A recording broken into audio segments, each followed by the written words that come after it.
사는 성도, 천국을 품고 사는 성도.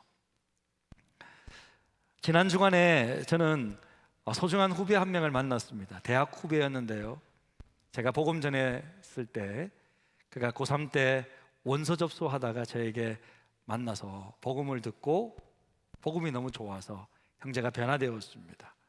그 뒤로 형제가 공부를 잘했는데 과를 제가 있는 이 경영학과로 전과를 하더라고요. 그러면서 저와 함께 살면서 캠퍼스를 누비며 거의 매일같이 복음을 전하면서 함께 살았던 그야말로 신실한 가족 같은 후배입니다. 지금은 두 아들의 아빠가 되었고, 또 교회에서는 인정받는 집사고, 또 직장에서는 보니까 유망한 기업의 인사 책임자로 있더라고요. 그래서 안정적인 생활을 하고 있었습니다. 얼마나 반갑게 교제했는지요. 그동안의 안부를 서로 묻고 식사 후에 이제 깊은 대화를 나누는데 형제가 왜 저를 찾았는지 이제 알게 되었어요. 제가 시간이 좀 계속 안 나다가 겨우 이렇게 딱 만들어서 딱 만나게 되었는데, 그것은 바로 자신의 삶의 의미와 목적을 분명히 하기 위해서였습니다. 삶이 안정적입니다. 하지만 이 형제는 이 가운데서도 어떻게 살아가는 것이 하나님을 기쁘시게 하는 것인지, 그것을 저와 만나서 또 한번 확인하고 싶은 거예요. 형, 이렇게 하는 게 좋을까요? 저렇게 하는 게 좋을까요? 막 거룩한 질문들이 있었습니다. 주님을 기쁘시게 하기 위해 애쓰고 노력하는 그 모습이 제가 너무 멋져 보이는 거예요. 그래, 다음번에 또 만나자, 이렇게 약속하기로 했습니다. 사랑하는 성도 여러분, 사람은 여러분 어떨 때 행복할까? 어떨 때 참 만족과 기쁨과 행복을 누리며 살아갈 수 있을까요? 저는 이 두 가지가 필요하다고 생각하는데요, 먼저는 사람이 행복해지려면 무조건적인 사랑이 필요합니다. 사람은 여러분 사랑받을 때 행복한 거잖아요. 이게 첫 번째인 것 같아요. 아무런 조건 없는, 조건 있는 사랑이 아니라 조건 없이 있는 모습 그대로 나를 받아주고 사랑해 줄 때 사람은 기뻐합니다. 이런 사랑이 잘 없지만 행여나 만약 있다면, 그리고 그것을 받아 누린다면 얼마나 행복할까요? 아이들이 엄마의 헌신적인 사랑을 조건 없이 받을 때 기쁘잖아요. 그냥 좋잖아요. 이처럼 사람은 사랑받을 때 행복해요. 그 다음에 그러면 사랑만 받으면 그냥 끝나는가, 무조건 행복이 철철 넘치는가, 그런 것만은 아닌 것 같아요. 또 한 가지가 필요한데, 그것이 바로 삶의 의미와 목적입니다. 삶의 의미와 목적,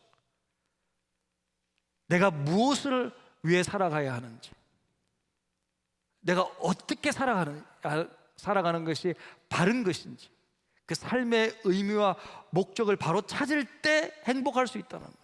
이건 직업을 의미하지 않습니다. 어떤 직업이든지 상관없이, 어떤 일이든지 상관없이 내가 살아가는 목적과 이유를 찾을 때 행복할 수 있다는 거죠. 자, 행복의 두 가지 조건 뭐라고요? 두 가지 뭐라고요? 첫 번째가 무조건적인 사랑. 여러분 동의하십니까? 또 한 가지가 삶의 의미와 목적이에요. 자, 이게 두 가지가 충족이 되면요, 여러분 사람이 행복해져요. 진짜로 한번 생각해 보세요. 만족을 누리면서 생활하게 됩니다. 그런데 여러분 이 두 가지는요, 하나님이 원래 인간에게 주신 것이었어요. 하나님은 처음 아담에게 완전히 조건 없이 그냥 사랑해 주셨어요. 그냥 사랑해 주셨어요. 네? 사랑해 주셨고요, 그리고 아담에게 의미 있는 일을 주셨어요. 하나님이 온 세상을 창조했지만 하나님이 다 다스리는 것이 아니라 아담을 통해서, 사람을 통해서 천하 만물을 하나님 대신해서 관리하고 다스리면서 살 수 있도록 했단 말이에요. 그래서 아담은 그 일을 통해서 삶의 의미와 목적을 가지며 자기의 존재감을 느끼면서 그렇게 살아가게 되었습니다. 이 두 가지를 하나님 다 주셨는데 사탄의 유혹과, 그러니까 아담이 불순종으로 말미암아 이 행복한 삶의 조건 두 가지를 다 잃어버렸어요. 그래서 마치 사람은 영원토록 행복하지 않을 것만 같아 보였습니다. 그때에 우리에게 기쁜 소식이 들려온 거예요. 저 중동 땅에서 기쁜 소식이 터져 나왔습니다. 그것은 뭐냐? 하나님께 불순종하여 죽을 수밖에 없던 우리를 조건 없이 사랑해 주셨다는 소식이었어요. 예수께서 우리 죄를 위해 대신 죽으심으로 자격 없던 우리가 하나님의 크신 사랑을 받게 되었다는 소식이었습니다. 복음이 전파되었습니다. 세상에서는요, 조건적인 관계잖아요. 조건적인 사랑이 있지만 복음을 통해 우리는 무조건적인 사랑을 다시 보게 되었습니다. 또한 복음은 우리에게 삶의 의미와 목적을 알려주었습니다. 우리는 왜 살죠? 우리가 살아가는 이유는 하나님께서 이 땅에 보내주신 우리의 구원자 예수 그리스도를 주로 믿고 그 주님의 말씀을 따라 주께 영광 돌리며 살아가는 삶이 우리 인생의 궁극적인 목적임을 깨닫게 되었습니다. 할렐루야! 그것이 우리의 삶의 의미와 목적입니다. 사랑하는 성도 여러분, 그래서 복음이란 뭐냐? 복음이란 회복입니다. 따라해 봅시다. 복음이란 회복이다. 복음이란 회복이에요. 뭘로 회복되는 거예요? 어떻게 회복되는 거예요? 뭘로? 그것은요, 하나님께서 우리를 만드신 원래 그 창조된 그 모습, 하나님의 형상을 회복하는 것이 바로 복음이에요. 여러분, 이것은요 성경의 중요한 주제예요. 성경은 회복의 책이에요. 네? 성경은요 이게 중요한 맥이에요. 구원하고 회복하고, 이것이 바로 성경의 중요한 주제라고요. 그러니까 복음을 통해서 우리는 원래 우리의 창조에 받았던 그 모습대로 회복되는 거예요. 하나님을 통해서 우리는 그것을 알 수가 있습니다. 그러면 우리가 하나님의 형상으로 회복된다는 표현이 과연 어떤 모습이냐? 하나님께서 정말 딱 표현한 게 있거든요. 그것이 제일 먼저 표현한 그 구절이 창세기 1장에 나옵니다. 창세기 1장 31절에 이렇게 표현하고 있는데 같이 한번 읽습니다. 하나님이 지으신 그 모든 것을 보시기에 심히 좋았더라. 하나님이 우리를 만드신 다음에 어떻게 됐다고요? 얼만큼 좋았다? 심히 좋았다. 원래 이게 여섯째 날째 고백하신 하나님 말씀인데, 첫째 날에는 그냥 좋았더라 했는데, 사람을 만든 다음에는요 심히 좋았더라. 하나님은요 우리를 보실 때 심히 좋다라는 거예요. 그냥 너무 좋은 거예요. 그냥. 왜? 하나님이 자기 형상을 따라 만들었기 때문에. 그러니까 자기 자신을 맞는 거예요. 여러분, 부모가 자식을 보면 뭐 아기를 안고 뭐 이게 좋고, 네가 예쁘니까 좋아. 난 네가 예쁘니까 좋아. 못생기면 싫어. 뭐 그렇게 좋아합니까? 아기를? 그냥 좋잖아요. 내 새끼 그냥 좋잖아요. 예? 안 그래요, 여러분? 하나님이 왜 하나님 우리를 만들었잖아요. 자신을 닮은 형상으로 만들었기 때문에 그냥 좋고, 원래 우리는 하나님 앞에 아무런 이유 없이 사랑받고 축복받고 인정받는 존재로 만들어졌단 말이에요. 그래서 여러분, 하나님은요 여러분 조금만 뭔가 실수하고 무너지고 지금 하나님의 형상이 파괴되었지만 예수 그리스도의 은혜로 말미암아 이제 복음을 받은 우리가 조금만 회개하고 돌이키면 하나님 그냥 또 받아주세요. 할렐루야. 하나님 그냥 받아주신대요. 성경에 보면요 그렇게 불순종하고 우상을 섬기고 정말 하나님의 마음을 아프게 하더라도 그들이 조금만 돌이켜도 하나님 잘못했어요. 조금만 돌이켜도 다시 품어주시고 사랑해 주시는, 사랑이 풍성하신 은혜의 하나님이시다. 할렐루야. 그런 분이 우리가 믿는 하나님이다. 그래서 여러분, 우리가 이 사실을 분명히 알아야 되는데, 이 하나님의 형상으로 회복된 그 우리 하나님의 백성들의 특징이 오늘 읽었던 말씀에 그대로 나와 있는 거예요. 마태복음 5장 3절에 뭐라고 나와 있습니까? 심령이 가난한 자는 복이 있다라고 말해준 거예요. 네, 그 특징이 바로, 자, 이게 이제 오늘 이제 우리가 풀어가야 될 주제인데, 여러분 지난 시간 마태복음 4장에서 예수님께서 아담은 사탄 마귀의 유혹에 넘어졌잖아요. 근데 예수님은 마귀의 시험을 극복했잖아요. 딱 극복하시면서 뭐라 그래요? 나처럼 이제는 회개하라, 천국이 가까웠다, 이렇게 딱 선포하시잖아요. 그렇게 이제 마태복음 4장에서 선포하시고 오늘 마태복음 5장에 와서는 이 천국 백성의 삶이 무엇인지 그 특징을 딱 소개하는데 첫 번째로 말씀하신 게 오늘 읽었던 팔복 중에서 심령이 가난한 자는 복이 있다라는 거예요. 실은 여러분 이 팔복은 여러분 누가복음에서도 나와 있어요. 근데 팔복의 순서가 여러분 저는 그렇게 중요하다고 생각하지는 않습니다. 순서가 사실 좀 달라요. 예, 마태복음과 누가복음. 하지만 첫 번째는 같아요. 심령이 가난한 자 복이 있다. 이것은 같다라는 말이에요. 그만큼 이 구절이 중요하다는 거죠. 예? 이것은 하나님 나라의 천국 백성의 특징에 대해서 정확하게 말해주고 있는 거예요. 예? 이것을 여러분 같이 한번 마태복음 5장 1절에서 3절을 한번 읽어보겠는데 같이 읽겠습니다. 예수께서 무리를 보시고 산에 올라가 앉으시니 제자들이 나아온지라 입을 열어 가르쳐 이르시되 심령이 가난한 자는 복이 있나니 천국이 그들의 것이며. 예, 심령이 가난한 자는 복이 있나니 천국이 그들의 것이다. 야, 여러분 이 마태복음 5장 3절을 이 원어적인 어순으로 바꾸어 보면 사실은 복이 있다라는 먼저 있어요. 예수님의 감탄사가 시작되는 거예요. 복되도다. 복이 있다. 진짜 복이 있다. 어떤 사람이? 마음이 가난한 사람이. 천국이 그들의 것이야. 이렇게 하나님 예수님께서 감탄하는 거예요. 예수님께서 그냥 정말 천국 백성의 특징을 나타내면서 어떤 사람이 진짜 복이 있냐면 복되도다. 어떤 사람이? 마음이 가난한 사람이. 마치 아까 우리 창세기 1장 31절 읽었던 것처럼 하나님께서 딱 창조된 하나님의 형상으로 창조된 그 사람을 보고 심이 좋다, 내가 심이 좋다 하는 것처럼 예수님도 똑같이 복이 있다, 너무 좋다, 이런 사람이 그렇게 말하고. 그러니까 심령이 가난하다는 말은 하나님의 형상으로 회복된 인간을 말해주는 거죠. 예수님의 이 감탄사가 들리십니까? 그러면 이게 무슨 의미냐? 먼저 여러분 누가복음 6장 20절에도 동일한 구절에 있는데 누가복음 6장 20절에는요 심령이 가난하다고 이야기하지 않고 그냥 가난한 자가 복이 있다고 말하고 있어요. 가난한 자는 복이 있나니 하나님의 나라가 너희 것입니다.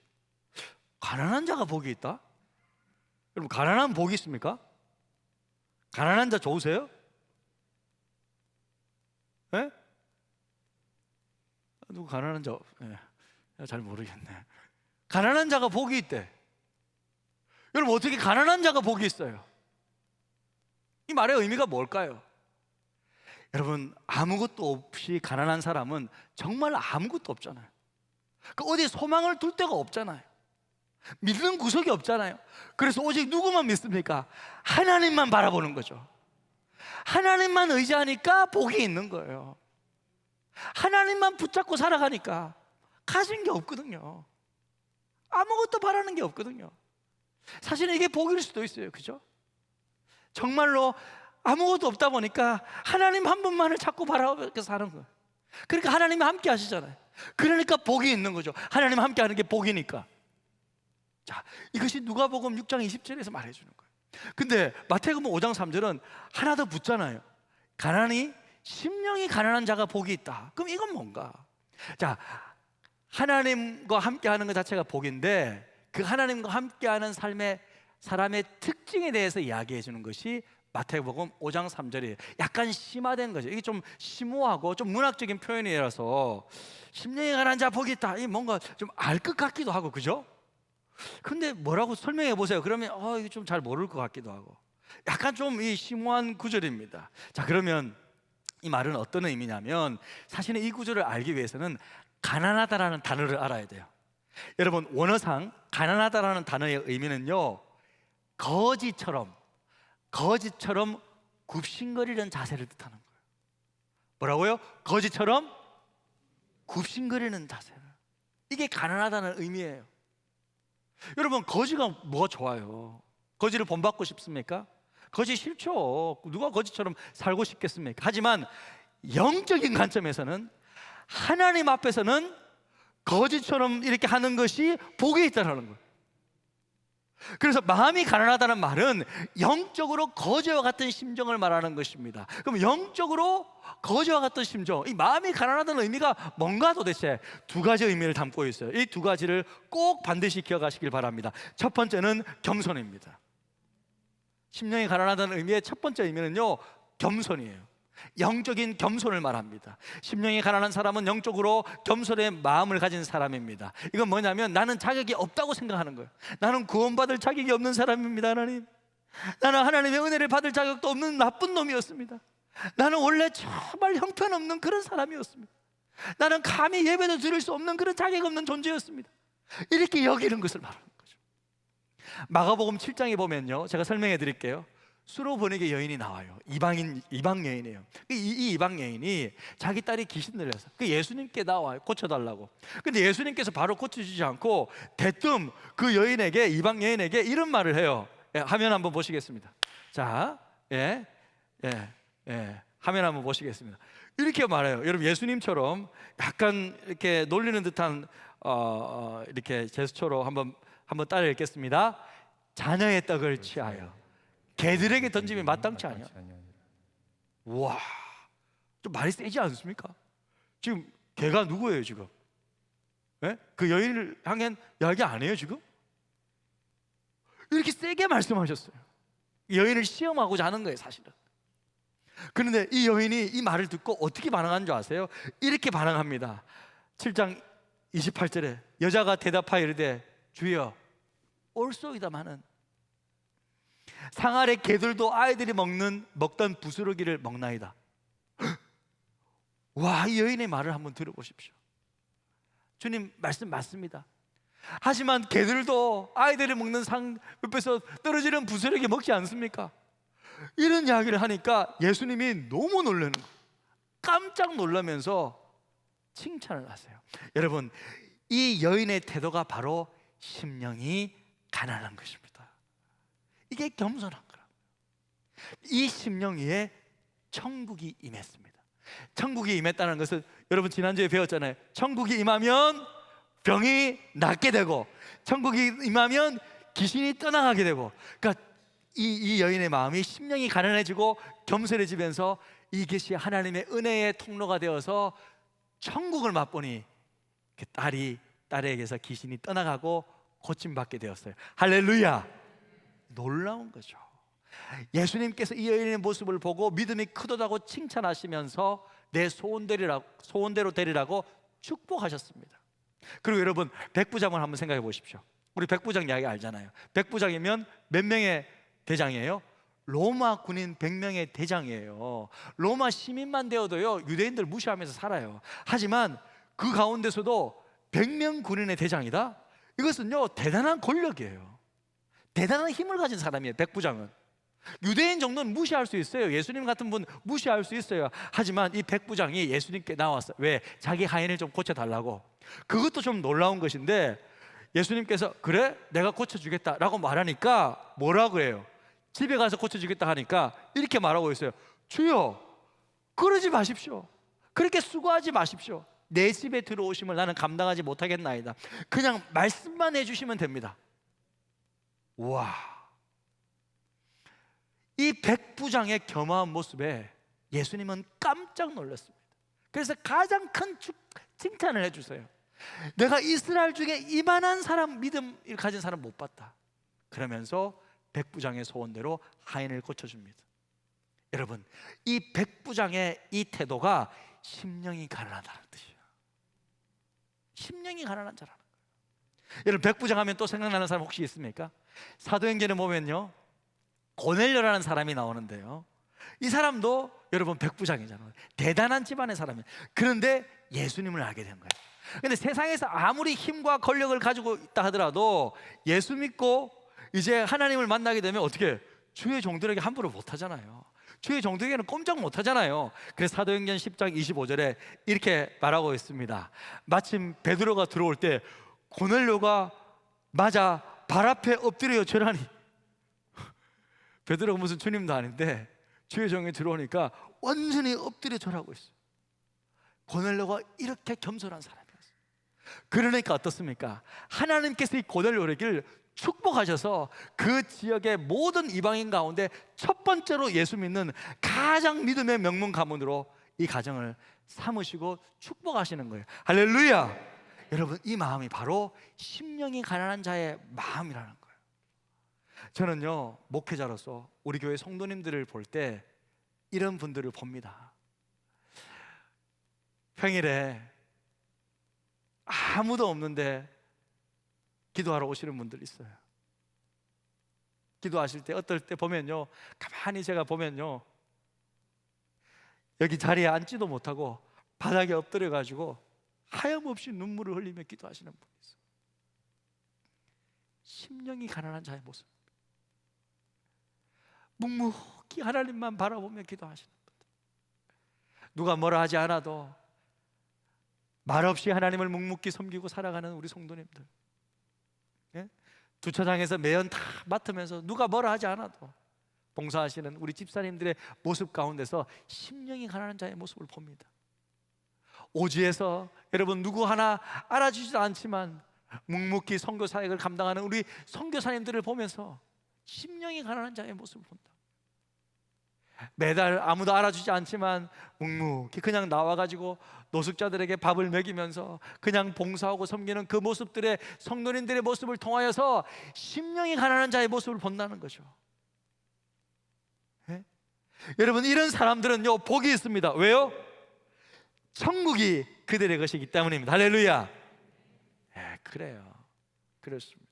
자, 그러면 심령이 가난하다는 의미의 두 번째 의미는 뭐냐면요, 이거예요. 갈망입니다. 갈망, 영적인 갈망, 하나님을 향한 갈망입니다. 주를 향한 깊은 목마름입니다. 여러분, 구걸하는 거지의 모습에는요, 그 비굴한 모습도 있지만 갈망하는 것도 있다는 거예요. 어떻게 한 푼 달라고 한 푼 주세요 하고 손을 막 바닥바닥 들어요. 바닥바닥 이렇게 뜬단 말이에요. 왜? 그 한 푼 받아야 먹고 살거든. 그거 없으면 뭐 굶어 죽거든요. 그러니까 그만큼 갈망하는 거죠.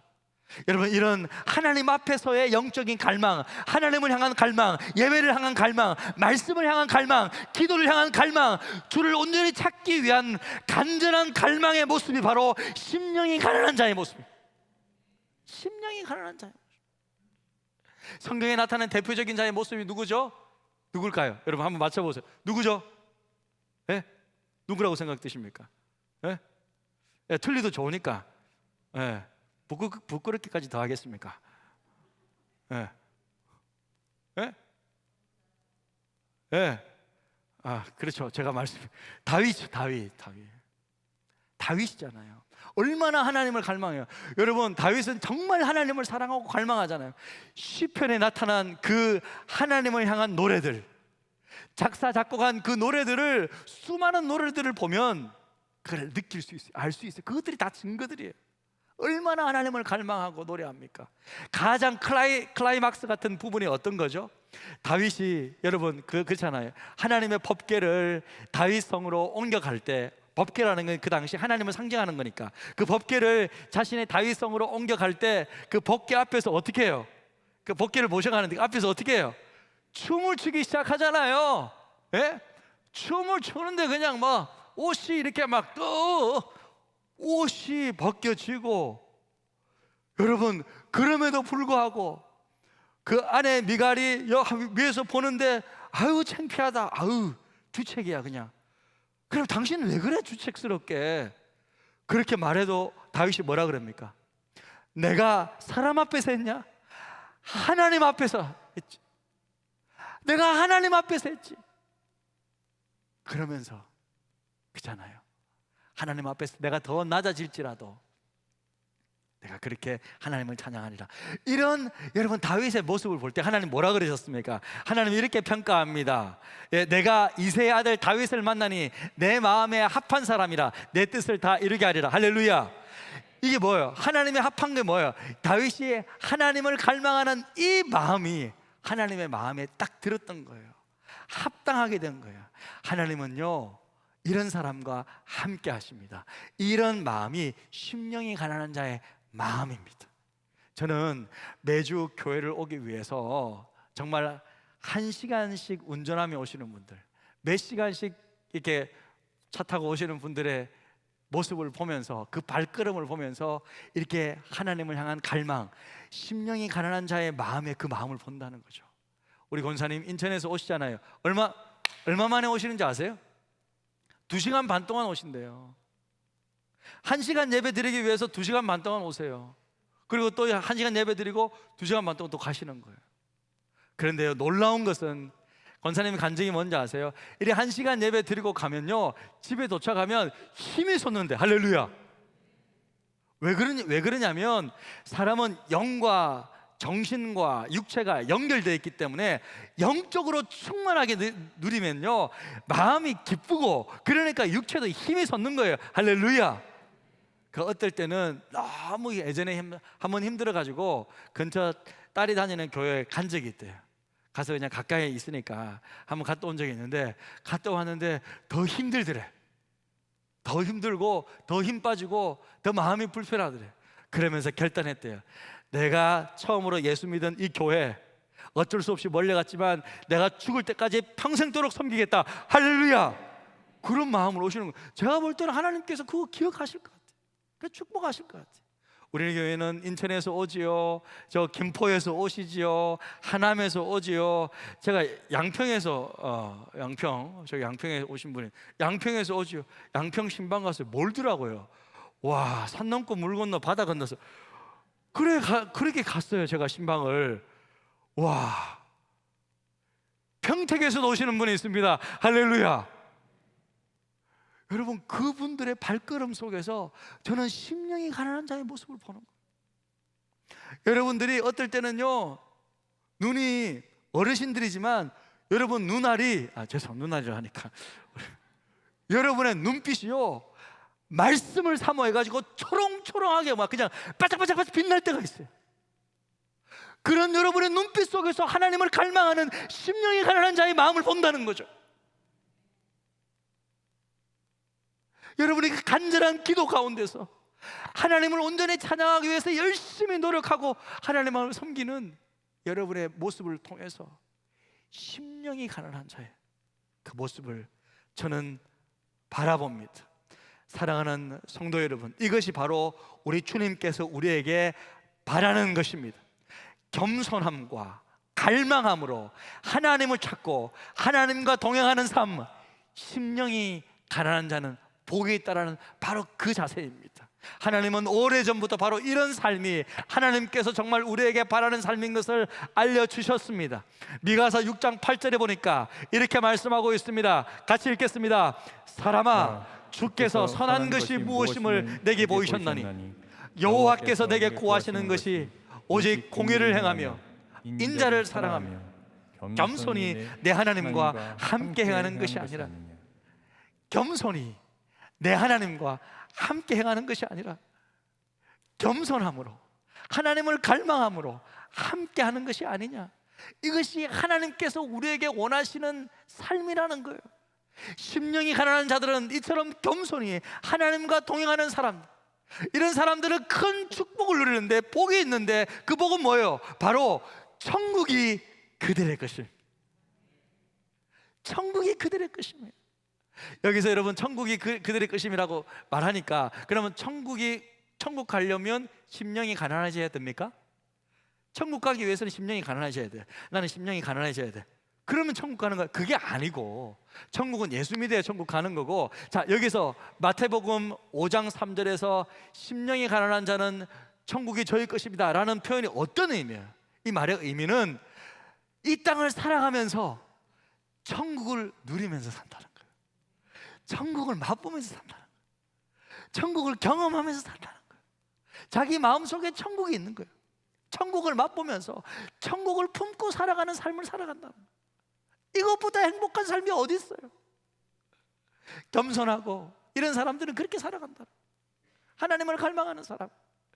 여러분, 그렇지 않고 자기 의가 강하고 자기 주장이 강하고 다른 사람을 잘 판단하고 정말 이렇게 고집스럽고 이런 사람들은 어때요? 예? 이런 사람들은 교만한 사람이잖아요. 이런 교만한 사람은 천국이 아니라 지옥을 경험해요. 평안함이 없어요. 그 삶 자체가 천국을 누리는 것이 아니라 지옥을 누리면서 살아가요. 자기 의가 강하고 판단하고 평가하고 막 이렇게 살아가는 사람은 그래요. 반대로 겸손하고 하나님을 갈망하고 하나님 앞에서 철저히 낮추는 그 사람은 날마다 천국을 마음에 품고 기쁨 가운데 하루하루 살아갈 수 있는 것입니다. 사랑하는 성도 여러분, 여러분은 오직 겸손함과 하나님을 갈망함으로 마음이 가난한 자가 되어서 천국을 품고 살아가는 성도들 다 되시기를 주님의 이름으로 축복합니다. 아멘. 우리 시간 찬양할 때 정말 이 찬양이 우리의 기도가 되었으면 좋겠습니다. 이 찬양이 하나님을 향한 우리의 갈망이 되었으면 좋겠습니다. 우리 함께 찬양합니다. 목마른 사슴신에 물을 찾아 헤매이듯이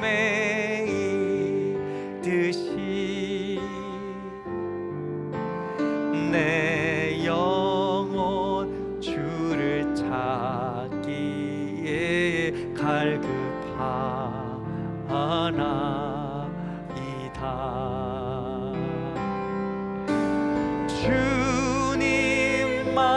주님만이 나의